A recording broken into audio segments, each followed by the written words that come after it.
welcome back to another episode of Always Open! Who knows what day it is? It could be Monday, it could be Tuesday, it could be Wednesday, or any other day of the week. That's the time we're living in now. I'm your host, Barbara Dunkelman, and with me today, as always, the lovely Mariel. It's me. I'm here. What's up? Happy quarantine. Happy quarantine indeed. And alongside me and Mariel today, we have two wonderful guests with us. Andy Cortes and Greg Miller. Hi. Pew, pew, pew, pew, pew. Good afternoon. Wow. That's a lot of clappings. Hello, guys. Or morning. You don't know when they're watching it, Andy. Come on, get tightened up. Oh, that's right. Happy Saturday. I said we were going to be on this show. Happy Arbor Day. You can't embarrass me. You can't embarrass me. I'm sorry, Mariel. I'm sorry. Thank you for referring to me by my real name. Mm-hmm. I love the way you say her name. Mm-hmm. When you guys turned on the call before she was here, and Andy was like, "Where's Mariel?" But you said it like the way you say it, and I was just like, Mariel. Mariel. I don't even want to try saying it because I feel like I'm gonna butcher it. Andy, why don't you speak some Spanish for everybody? Because I'm awful at Spanish, dude. I'm terrible at Spanish. As I've always, Mariel might be able to relate with this, but I know that my brother and I dealt with the same issues.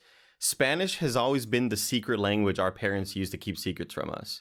And that's how it was growing up. And my brother's doing the same thing to my nieces and my nephews now, where he'll talk to me in Spanish so that they don't understand what we're talking about. And I understand pretty well, but my Spanish is awful now. Awful. Yeah.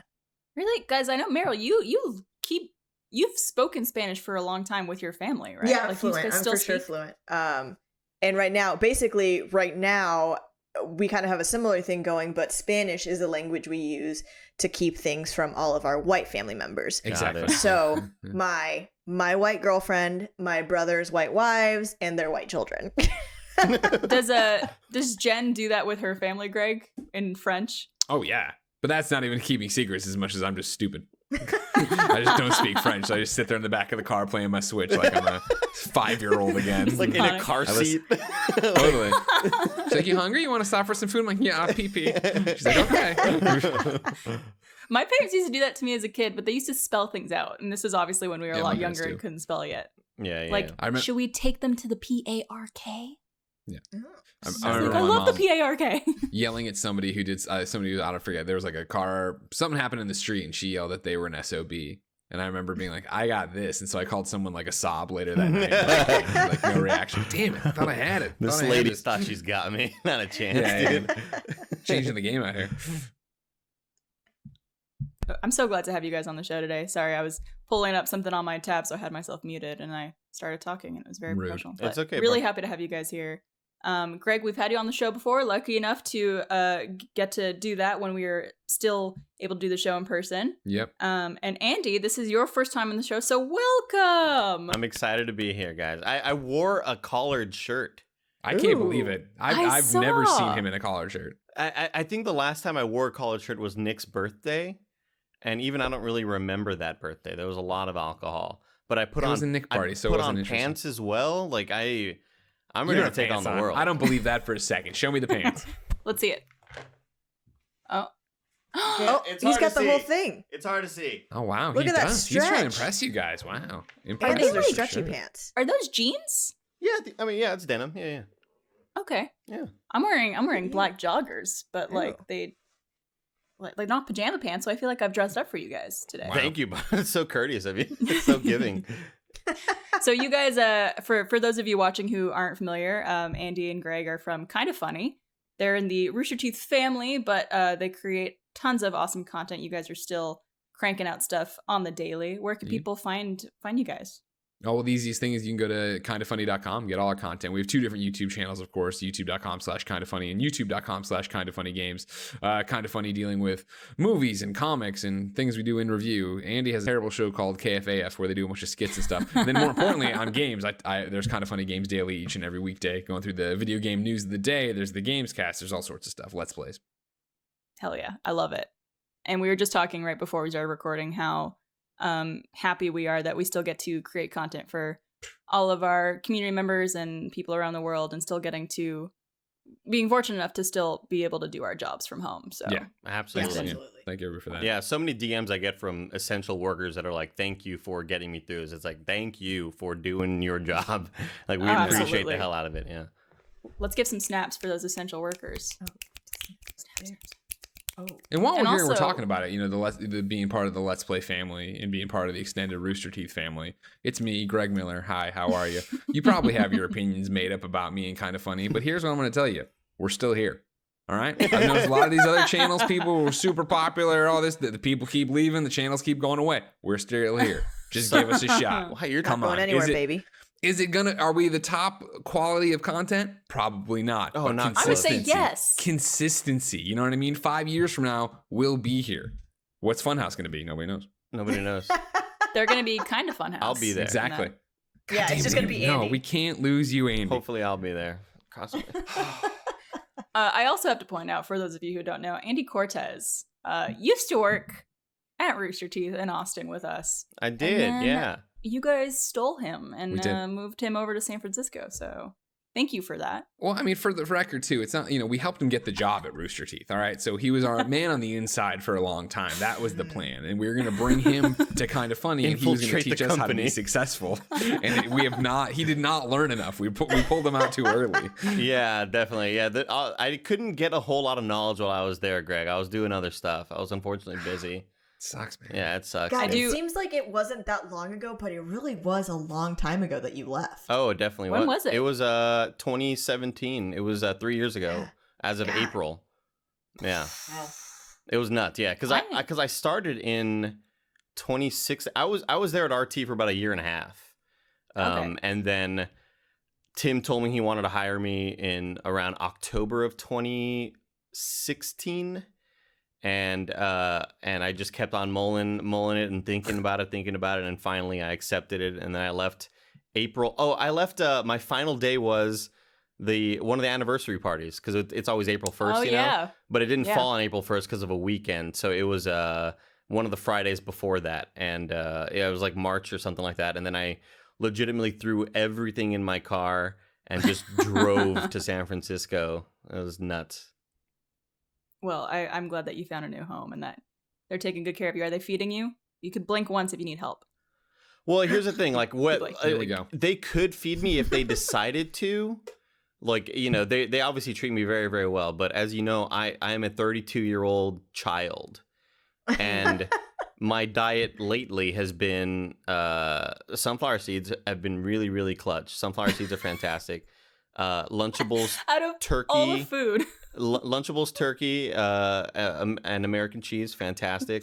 And lately I've found a new sort of vice. I've been getting beef jerky with a little tortilla chip, and it's like eating a fajita, Mariel.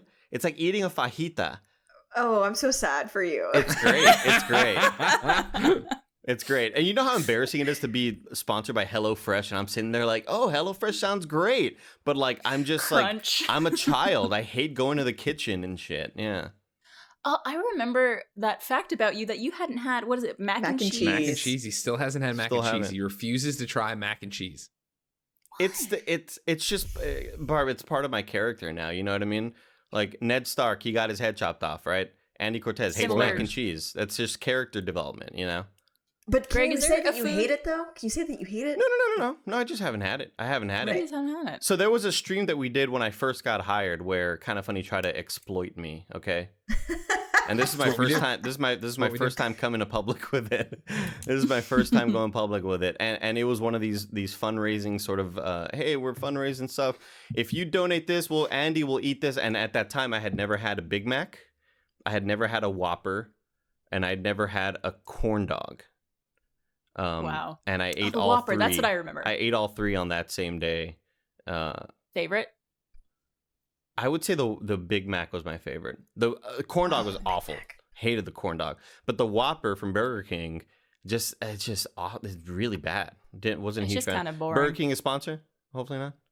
Nope, but I used to work there, so Oh, I guess they sponsored my your upbringing. my upbringing. Yeah. Mhm. Well, In a they way. should have done better, Barb. I know, I agree. At the upbringing or the burger? Yeah. both. Greg, I know you and your wife like to cook. You've been posting amazing Instagram and Twitter posts about all the food that you guys are having in quarantine. I've been trying to cook my best here, but I'm also just been like, I think I'm getting stuck with the routine of trying to be inventive and creative with cooking. I've eaten so much McDonald's lately, probably more than I ever have in my life, because Big Macs like are getting me through this fucking quarantine. No, I totally understand the McDonald's thing. For as much as, I love to cook, as much as Jen's been cooking like crazy during quarantine, making all sorts of meals I wouldn't even normally attempt. And now she's learning how to make bread and this whole thing. McDonald's, though, that was always the sign when we could go to the office if I was stressed out. If you saw me do a Postmates order of McDonald's and just sit there and eat it in silence, you knew I was having a day. Because there's something about McDonald's, right, where it's always consistent. It's always the same thing. You have a bite of that burger or those fries, and you are taken back to when, for me at least, Grandma Miller was taking me to the play place, right? And she was getting a Filet-O-Fish and a coffee because that's what old people get all the time. But like you were sitting there and being a kid and having no worries. There's something so comforting about it. I don't know what it is, and you put it in such an interesting way too, where I do the same thing, where if I'm stressed out or if I had a bad day or if I'm hungover, I get McDonald's because, yeah, you know what it's going to taste like, you know what that experience is going to be like. And I think it's also a nostalgia factor. Like I had McDonald's totally. as a kid all the time, and so like whenever I'm super just overwhelmed, I'm like, McDonald's tonight. And so this quarantine has been a lot of McDonald's. Oh God, so much McDonald's. I was traveling in the fall last year, and my first night in Paris, I like got to my Airbnb. It was in like a part of town that was pretty much like far from everything else, and I was like, it's my first night here. I don't speak any French. Like, I don't want to venture out and like get lost or like something happen. It's late, and so I like Uber Eats McDonald's, and it was just like, even a Big Mac in Paris is still the same as a Big Mac in Austin, and it's beautiful. Yeah, a couple of years ago, we did 10 days in Japan, and across the street from one of our hotels we had in Tokyo was a McDonald's that was 24 hours. And so it was that we'd go out and have these amazing meals and then go out and party and get drunk and then come back and stop at that McDonald's and get both something comforting and then also get the squid ink burger or whatever weird thing they had that we couldn't get anywhere else. I've been missing so badly, Greg, Wendys. Because Wendys... Are you the one who left that soda in the fridge? Did you see my Instagram story yesterday?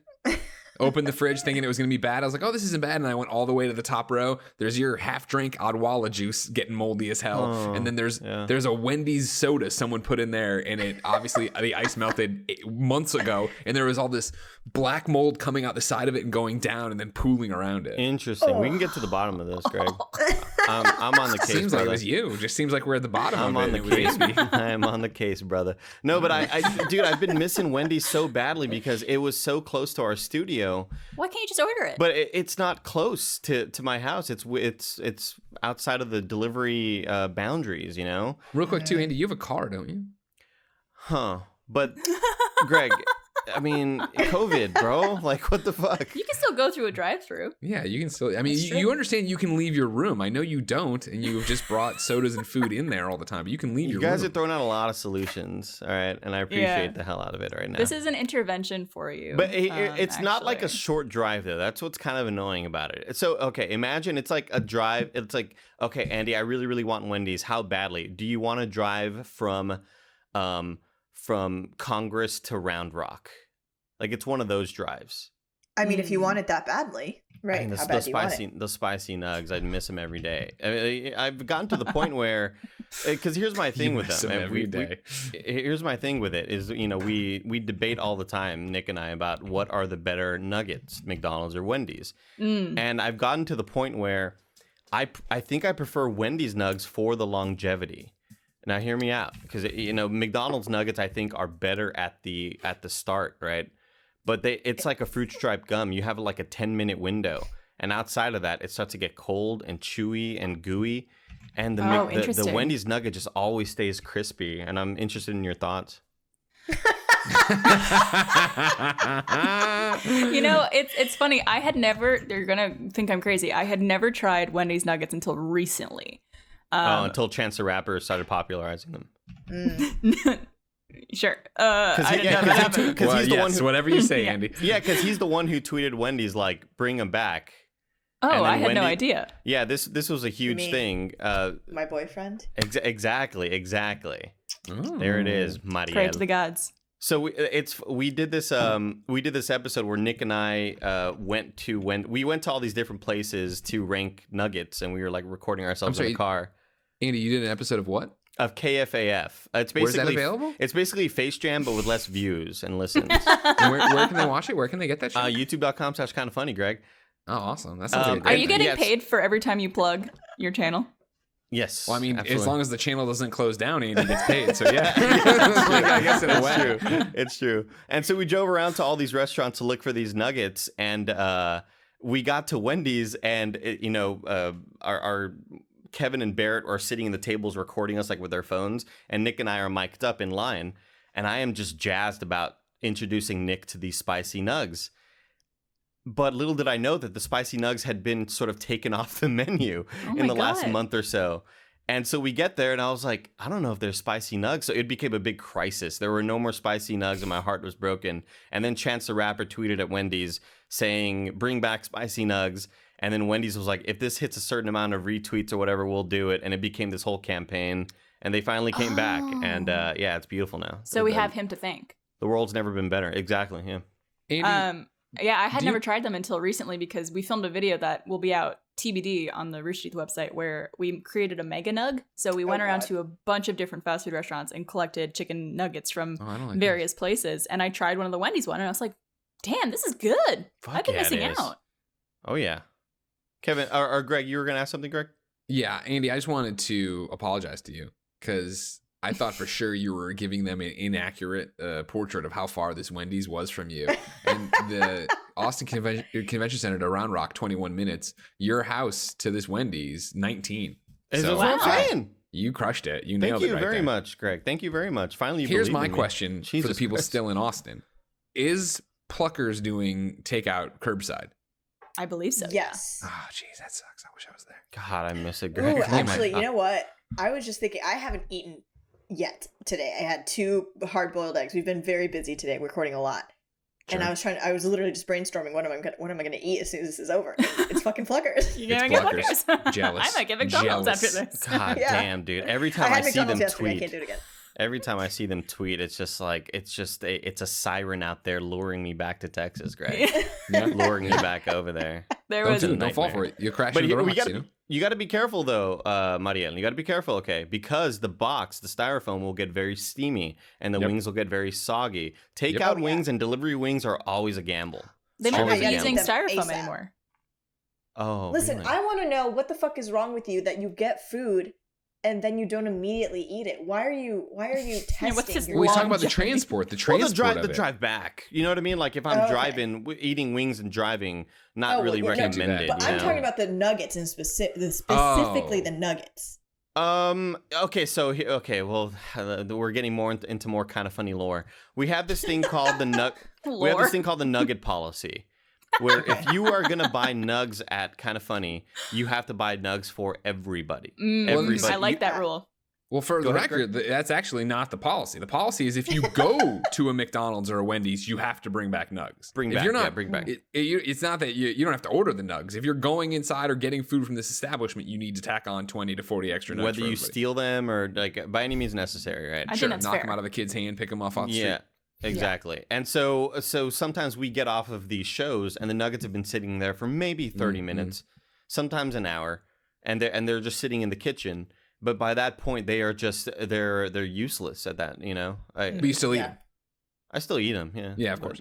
I'm not happy about it. Anyway, you got to do what you got to do. You know what I mean? Yeah, That's why he goes for the Absolutely. Wendy's one because of the longevity. yeah, the crispiness This is- factor. I think it's because they're probably smaller, so they retain their crispiness a little better. I think it's the 'cause- breading. Honestly, I think it might. A lot of it has to do with the breading.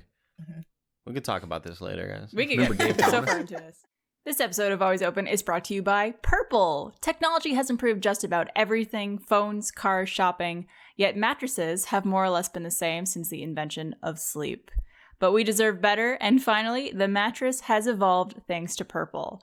The secret to Purple is the Purple Grid. It's patented comfort technology that instantly adapts to your body's natural shape and sleep style. Purple is for every body, no matter how you sleep. Purple is designed with over 2,800 open air channels and naturally temperature neutral gel. You'll never sleep too hot or too cold. The Purple mattress is soft where you want it, firm where you need it, and comfortably cool all over. It's truly a mattress that does it all. I recently got the Purple pillow, which I have right here because we're in our homes. It's so comfortable. I've been sleeping with it every night. I took off the pillowcase so you could see what it looks like. But basically, it has these little honeycombs in there, which makes it firm, but also adapts to your sleeping very wonderfully, and it's so comfortable. I wish you guys could feel it. You'll have to get one for yourselves to experience it, but it's so great. I have been sleeping like a baby, and I love it. Experience the next evolution of sleep. Go to purple.com/open and use promo code OPEN. For a limited time, you'll get $150 off any Purple mattress order of $1,500 or more. That's purple.com/open, promo code OPEN for $150 off any mattress order of $1,500 or more. Terms apply. Thank you, Purple. Boink. I did have an icebreaker game of playing Never Have I Ever. We also have a box of issues question. Let's get into it with their question actually, and then we could do Never Have I Ever in our post show. So if you're not already a first member, sign up so you could watch us play a fun game. I have some really interesting questions that I'm curious to see if you guys have done these things or not. So tune into that. Perfect. But let's get into our box of issues question. This one is from Anonymous. Hip Hop Anonymous. Hip Hop Anonymous. And the title of this question is, where did his sex drive go? I, a 24-year-old female, have been dating my boyfriend, 25-year-old male, for about 7 years. We met in high school, did long distance in college, and now we live together and moved in together to a new city about a year and a half ago. The issue is, we haven't had sex in about 5 months, and we've only have had sex around 3 or 4 times in the last 2 years, and I don't understand why. We had an active sex life before. He normally was the one to initiate it, and now I'm not sure what changed. This didn't bother me too much until recently in the last few months when we've been sitting at home doing nothing and have had all the time in the world for sex, but we still don't do it. I've tried multiple times and he hasn't been up for it. So I got fed up and asked him about it. We are super open normally, but I feel like I'm not getting a straight answer. The first time I asked why we haven't, he said something like, "I'm not sure, it hasn't been good lately." He seemed embarrassed. And then, a few days later, I asked again, and he got more serious and said something along the lines of, he hasn't been performing well lately, even when he's alone, and to just give him some time. But it's been like this for 2 years now. He will do things like grab my boobs and butt randomly and kiss me goodnight, but we lack any sort of passion. Our relationship is so great besides the sexual aspect of it. And truly, it doesn't bother me that much. I would be fine with only having sex like once or twice a month. But the utter lack of sex upsets me and makes me feel like he's the unhappy one for whatever reason. I've read online that it could be a number of things: stress, anxiety, erectile dysfunction, depression. But if those things, how do I help? But if it is those things, how do I help? Sorry, guys. I'm not sure what to do. Any idea on where his head's at? And I guess not inside your vagina, that's for sure. And I guess to further on this a little bit more, how can you tell the difference between a long-term relationship that is healthy and we've just lost some sex drive compared to a relationship that has become one of 2 really good friends? From Anonymous.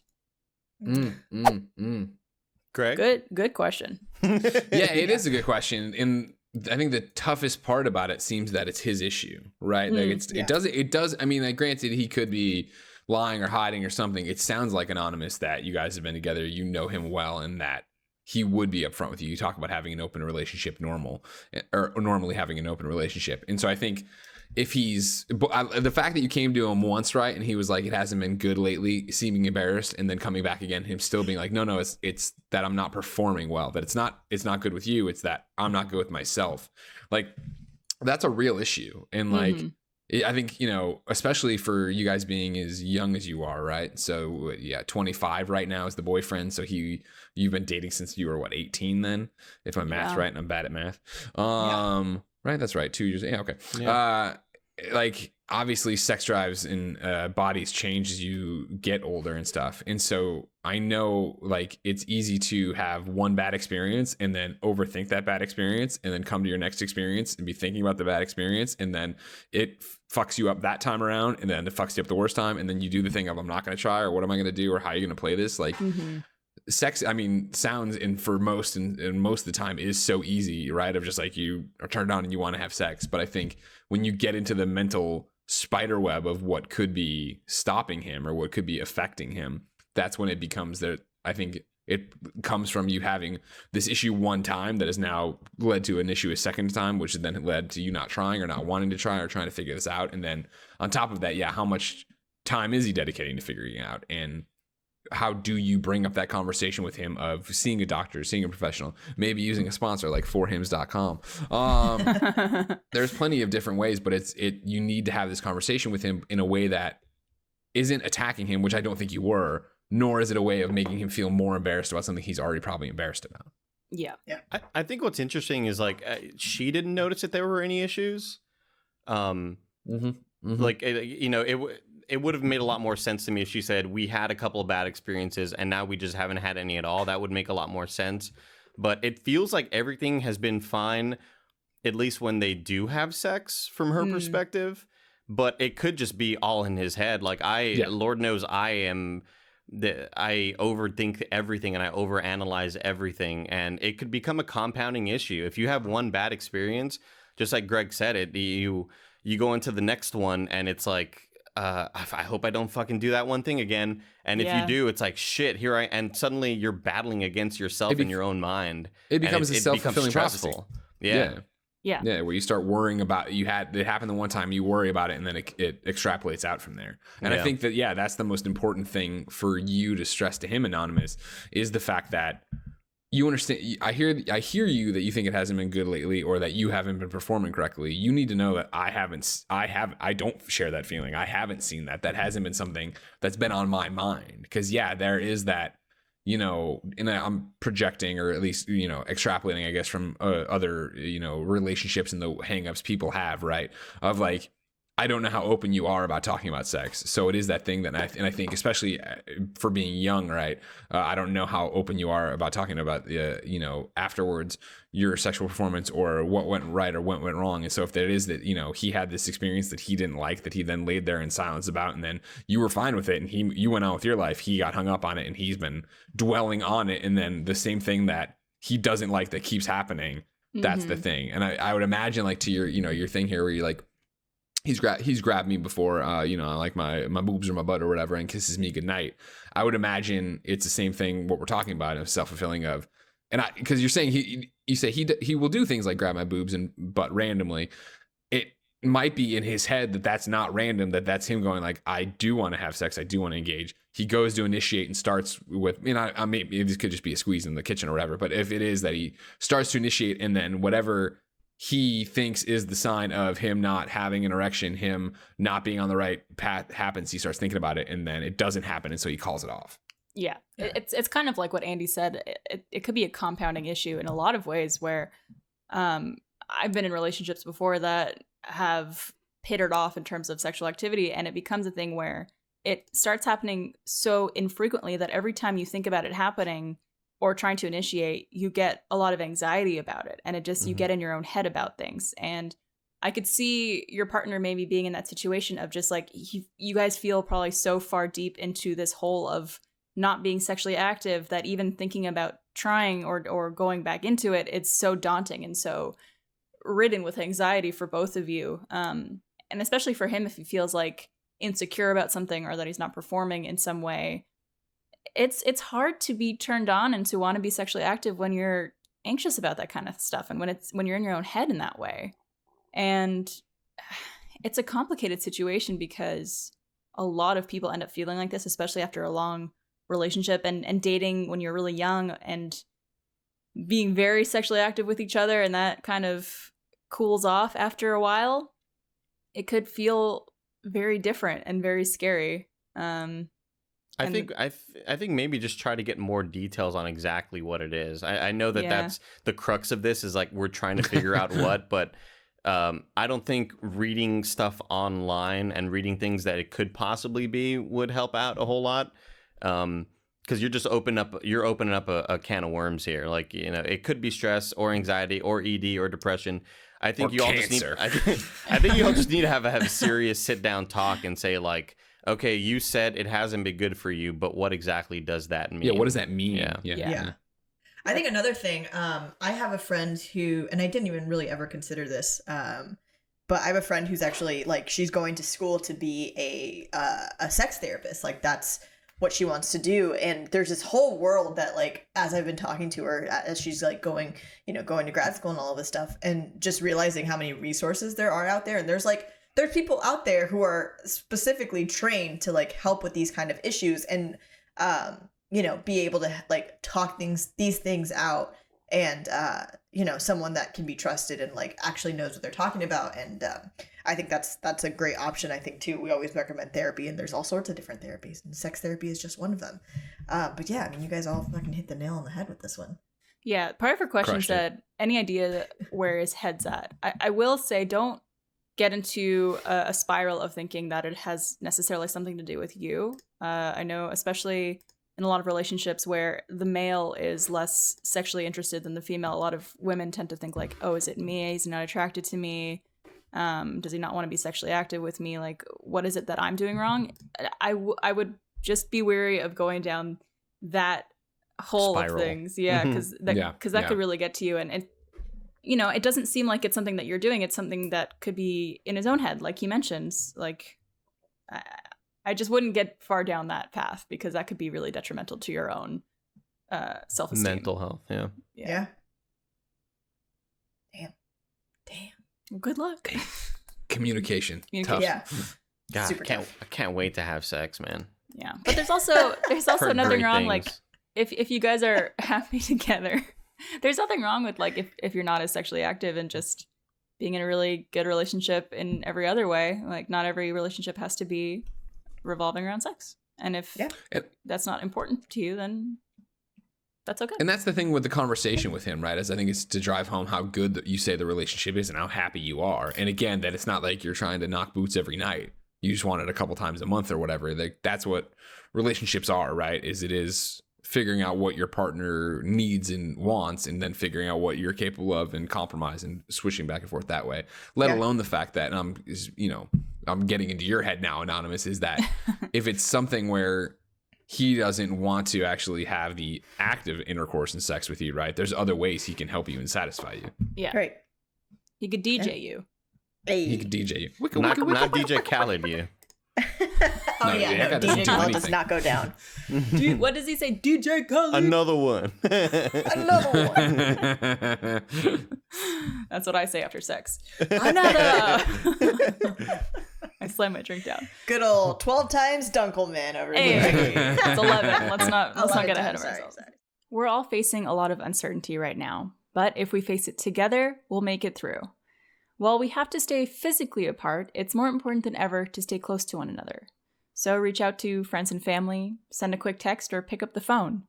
We want to remind you that if you do need support, you could reach out to NAMI, the National Alliance on Mental Illness, and the nation's largest grassroots mental health organization, to get support for yourself and learn how to support others too, which is so important. Visit NAMI.org or call 1-800-950-NAMI, which is 6264. That's 1-800-950-6264. You are not alone. So this kind of leads us into our next question. This is for all of you guys. I would like to know, if you're comfortable talking about it, what is your biggest insecurity? There are so many. So many. What do you got for me, Andy? Where do we start? I mean, I think it's like I need professional help. like when I think about all the things that I stress out about and overthink, and I stay up all night thinking about dumb shit that shouldn't worry me.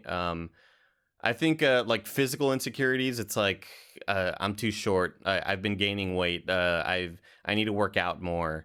I'm losing my hair. 4hims.com helps stop that.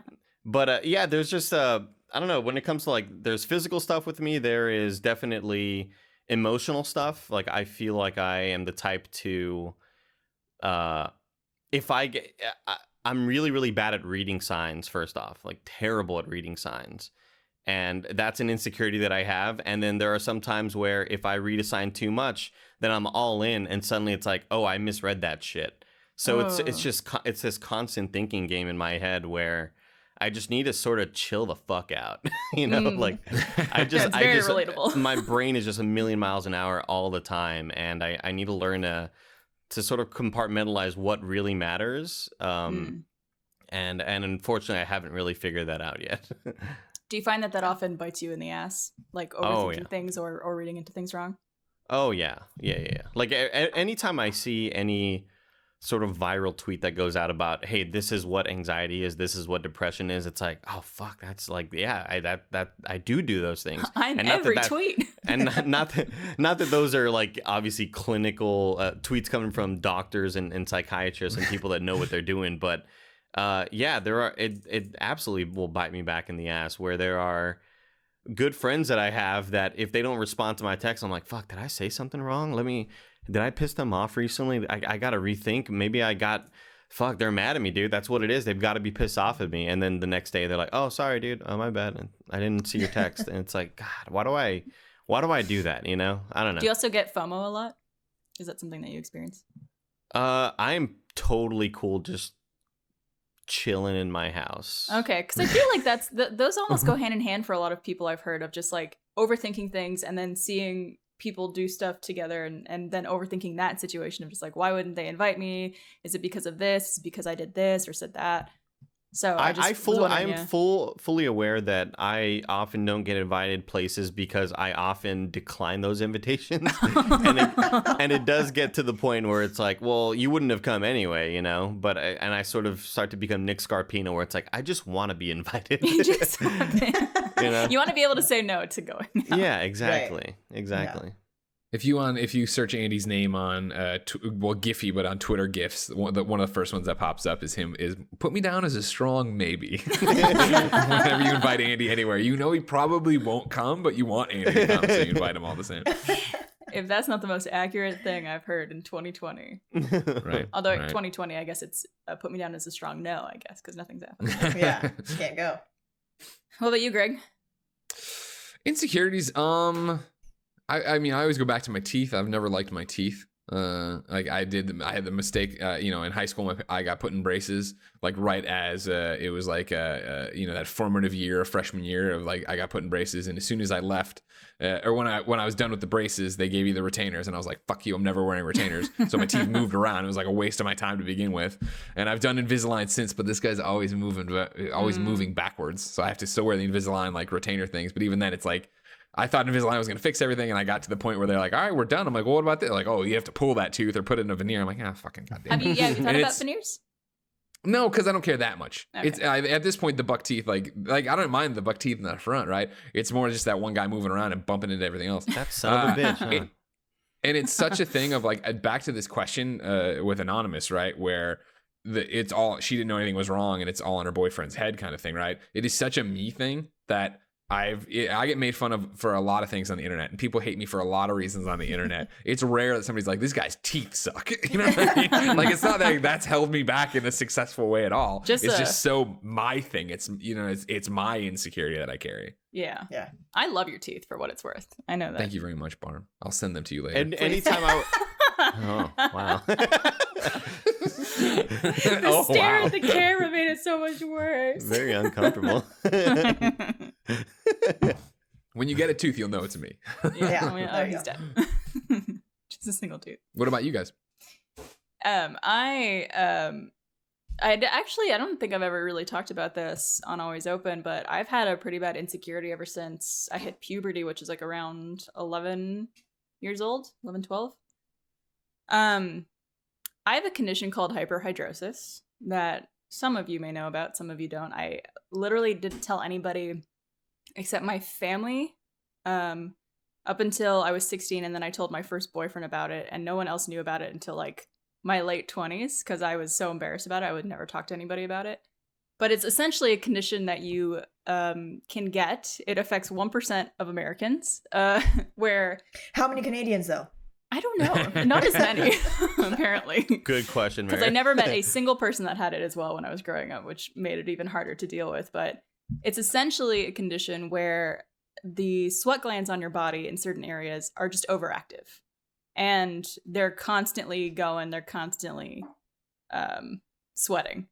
Yeah. And it affects people in different areas. Some people, it's their face. Some people, it's their underarms. Some people's hands, feet, back, legs, stomach, like randomly wherever. For me, it's the worst in my hands, which makes meeting people really fun because you have to like shake hands and do all that fun stuff. Not anymore. I know. I love quarantine Did for you that start reason. COVID to get out of this? I did. But it's something like, especially growing up and having to interact with people, whether it's like even playing on the playground, playing Red Rover, or taking drama classes and having to do scenes where you touch people or touch each other's hands, or dating. It's really difficult to explain because it's very unknown to a lot of people. Not a lot of people know it exists. And then just the social connotation to being sweaty means you're nervous or dirty, which aren't the case. Like I'll just be sitting in my bed looking at my phone and my hands will be sweaty. Like it has nothing to do with the situation. It's just they're constantly sweating. So I don't talk about it much, but it's something that has made me insecure and really bummed out and upset for a lot of my life.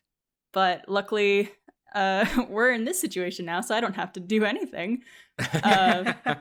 And I've also been very lucky to have partners that have been very understanding and very supportive of it too. But it's very hard to explain. Like there's a lot of times when I meet people for the first time and shake their hand, and you know, some people don't say anything, or some people will like kind of like look down and be like, ooh.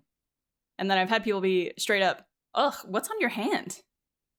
Which is really fun to try to explain. Which really drives it home, drives the stake in. I think my brother has got to have that and just hasn't ever like talked to a doctor about it because, good Lord, every time we'd pass that controller over, that PS1 controller, that Super Nintendo controller, I would feel, and I just always thought that was just, he was nervous or he was, an intense gamer. An intense gamer, yeah. But it's got to be that, yeah. And yeah, it's hard to explain too, because as you say, like, you would get that control and be like, ew, gross. It's like covered in sweat. And it's like, that's been my life of just, I have no control over it. And I've literally tried everything. Medication, I've gotten Botox injected in my hands. Like I've tried everything except surgery. And the reason I don't want to do the surgery is because it could have an effect. I was literally just thinking that. Barbara, no hands. No hands. I'll just cut off my hands. There's a surgery to get your sweat gland, like it's like a thing on your arm that they snip. It's like a nerve that they snip. And some people, I think it's like 60 to 75% of people get compensatory sweating, which means a different part of their body starts sweating just as much. Yep. Wow. Like your back or your forehead. Which I was like, I'd rather keep the hands than have my back be the devil you knew or know, right? Yeah. Interesting. Yeah, you and I have talked about it before because I remember in London, right? Yeah, after RTX London, we had a conversation when we went out for drinks about it because I was complaining about how I sweat through my armpits all the time now. Yeah. And it was that thing of like, for years, everything was fine. And then just one day it was like, no, I'm done with this. And I had been experimenting with like, it seemed like putting on deodorant made it worse in the morning. So doing this every time, and I've talked about it on shows and stuff like that. And I'm probably, I'm sweaty right now. And it's that thing where people have been like, oh man, well, what about this thing called Certain Dry? And I'm like, I respect that you're trying to help. Yes, I've tried everything in the Walgreens aisle. And it's funny. Well, it's not funny, I get. Well, it's in the grand scheme of pandemic jokes, it's funny that it's honestly like that. I had like at the start of this pandemic, kind of that Castaway moment where in this I'm testing your knowledge of the Tom Hanks movie Castaway. But if you remember, he had a toothache and he was going to go see the doctor like 2 days later. And then he got stuck on the island. He had to deal with it himself. Yep. It was the same thing where like the week after the shelter in place order was given, I had a doctor's appointment to go actually be like, what the fuck? Like, go to a dermatologist and try to figure it out. And like this happened. It's just been like, well, ride it out longer. But even when I talk about it, people are the same way of like, oh, well, yeah, you you could Botox them, but then there's a chance that it would go somewhere else. It's it would start also sweating out your hands doing something the Botox stuff also is temporary. I think it lasts a couple months maybe. Yeah. So there's a lot of people I know, actually. I think the underarm hyperhidrosis is the most common. I'm sure there's plenty of people listening who are just like, I got sweaty pits. And there's a lot of treatments actually for the underarms that work pretty well. But yeah, having it on your hands is just so inconvenient. Oh yeah, no. Sucks. So that's my biggest insecurity, and it has been ever since I was 11, and I don't talk about it a lot, so felt comfortable sharing it with you guys and the hundreds of thousands of people who watch our content. So yay.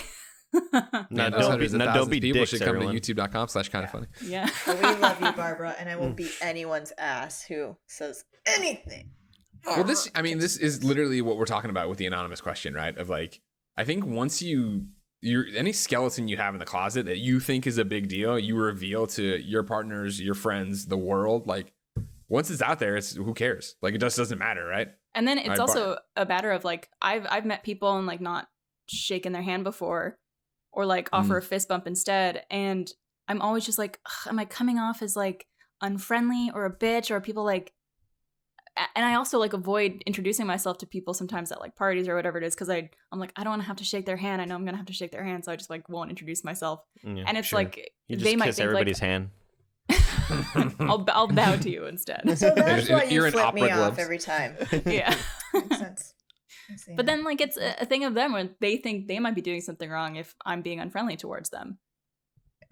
You know, like why is she not introducing herself to me? Like, what's going on?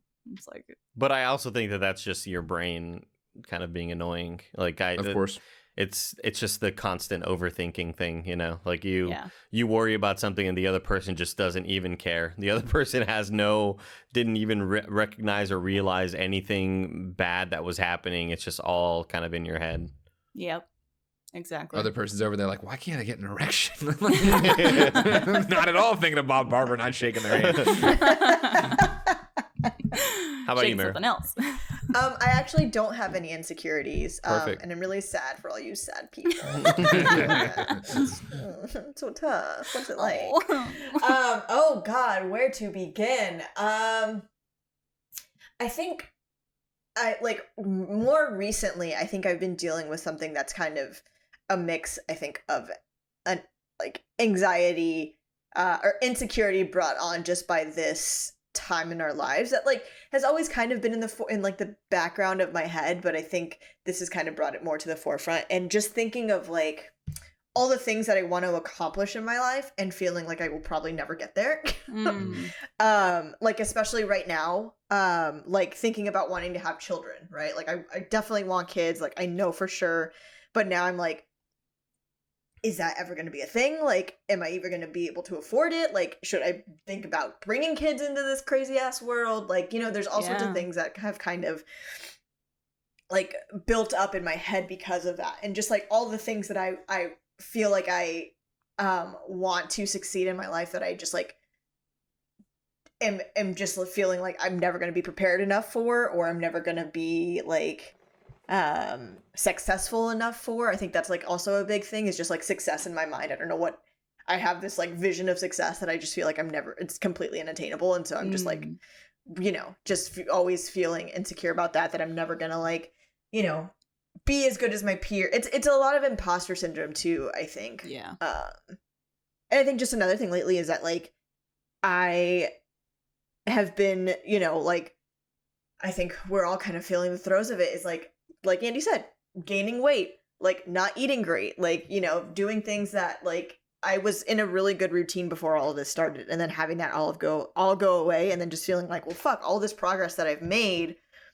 And I mean, and as much as I try and, you know, be active and whatnot outside of, like, you know, I do a couple walks/runs a week with my dog and all of this stuff, but it's still feeling not the same as actually being in a gym. But I will not, even if they open up, I'm not fucking going. And they are talking about like reopening some gyms. Oh in some yeah, places, no, I mean too. my gym has already been like, oh, like you can sign up for time to come. Like I don't fucking care. Like to me, it's better for me to just like stay home and feel better about staying home than like ever leave my house. It's also again. like, you never know what, if you, God forbid, did get the virus, like you don't know how it's going to affect you, and like right, that's the scariest part of this. It's like, I'm not going to risk this potentially killing me Yeah. Just to even though get we're my young. swollen. Yeah. Yeah, I totally feel that, Mario. It's like I had a routine going. I'd finally started consistently going to the gym 3 to 4 times a week and feeling really good and seeing change and feeling better. Like not just a physical looking change and seeing myself in the mirror and noticing that I was losing weight, but feeling healthier and all of that is it's just gone now. And I know that's like woe is me. There's plenty of other bigger things happening, but I totally feel that where I started feeling great and then I can't do that now and I can go run and stuff, but it's just finding a new routine is part of this next sort of step is like, okay, you can't do that anymore, Andy. What's the next step, and actually stick to it, Yeah, I think I find comfort in the fact that I have a really, really hot girlfriend who loves me for my shining personality. So Perfect. Perfect. But yeah, I mean, it's just opened up a lot of thinking for me, and also kind of thinking about like, all right, like where do I want my life to go? Like, what am I doing now? I feel like before all of this happened, this pandemic happened, I had a clear view of like my next steps and like where I wanted to grow and like in personal, life and like work life. And then all of that just like came crashing down. And I had so many plans put in place that I'm now just like, I don't fucking know if anything's going to happen, like, Yeah. I don't fucking know if I'm going to live tomorrow. Like, It's a lot of uncertainty. What is certain? Yeah. Yeah. So. And that's I think affecting everyone's mindset in terms of everything in their life. Yeah. Like we were talking about this earlier too. Like, Trevor and I have talked about marriage and wanting to get married. And I think about like, even if we were to get engaged in the next couple months or whatever it is, how are we going to have a wedding? Are we even going to be able to schedule a wedding with everybody who's had to delay their own during this year? Are we going to have to get married on a Tuesday afternoons, like at the Rooster Teeth Studios?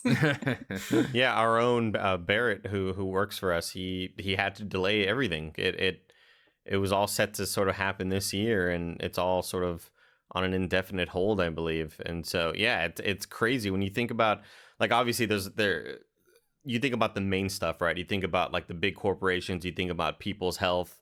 But then there's all these smaller pockets of things that are also being affected that kind of that you think to yourself, oh yeah, what do those people do now? Like it's nuts. Yeah, absolutely. It's a little insane. Yeah. But despite all of our insecurities, I think you all are wonderful people and you're beautiful and talented and fabulous and have wonderful teeth. Thank you, Barb. Appreciate it. And I'll touch all of you guys because I love you. Sweaty hands. Good. We want them. Just reach out. Just reach out. Reach out and touch. There it is. Touch there it is. Me sweaty hands. So before we close out, we're doing something new now on Always Open since we're all stuck at home. We would love for you guys to recommend one thing to the audience, whether it's a movie, book, TV show, podcast, whatever it is. Just one recommendation for everybody before we close out. I just watched the half of it the other night on Netflix.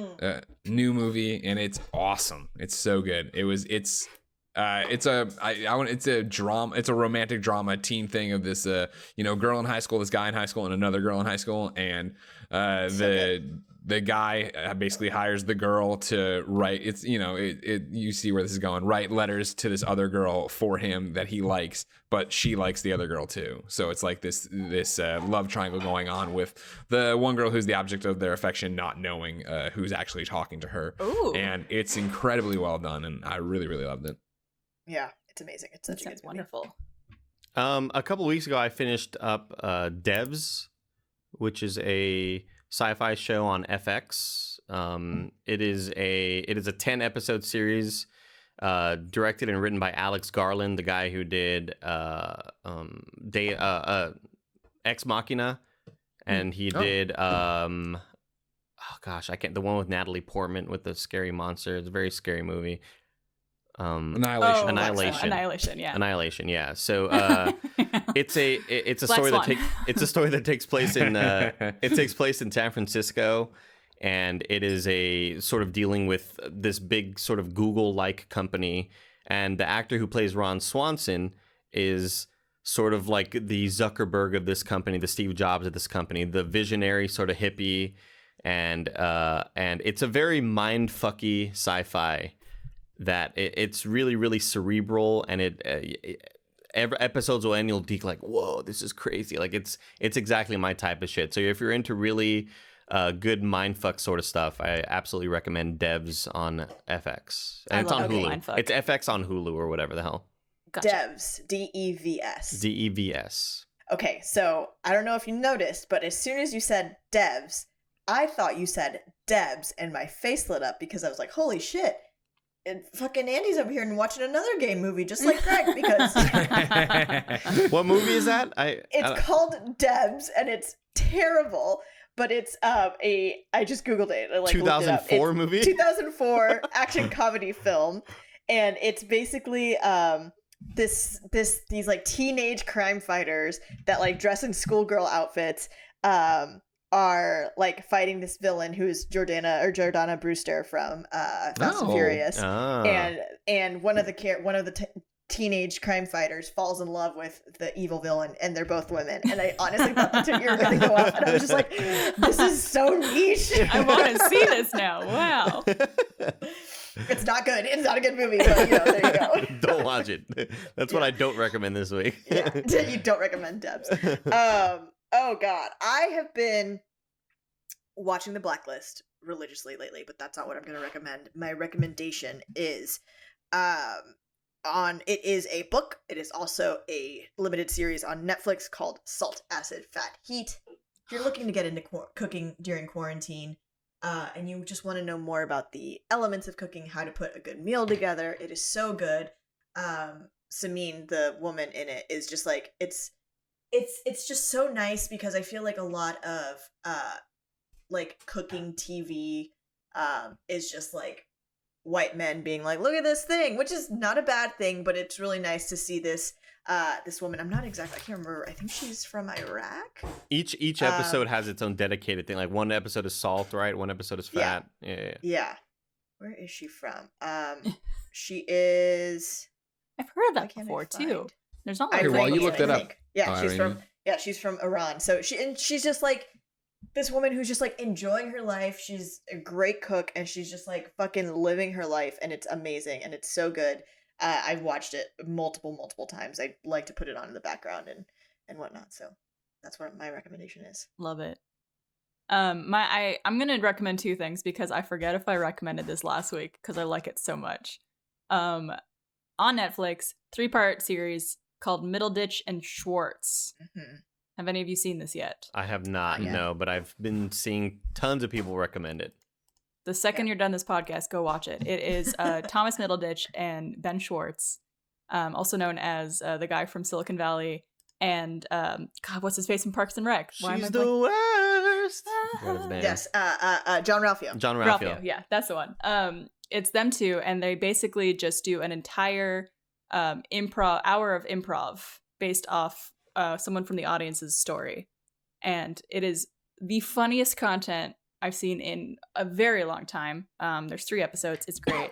If I did recommend that last week, my second recommendation is Onward, a new Pixar film, which is fantastic. It is so beautiful and heartwarming and happy and sad, and just it pulls at the heartstrings in all the right ways. And I think it's a really beautiful film to cuddle up with your loved ones at home and just enjoy. It's a feel good movie. I need a good cry. I'll watch it.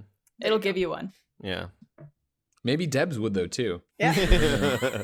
I want to point out that Debs, the tagline on the poster is, "They're crime-fighting hotties with killer bodies." Hell yeah, baby. Oh no. Yeah, Debs 2004. No. That makes me want to watch it more. Oh, also watch Dave on FX as well. Dave, yeah.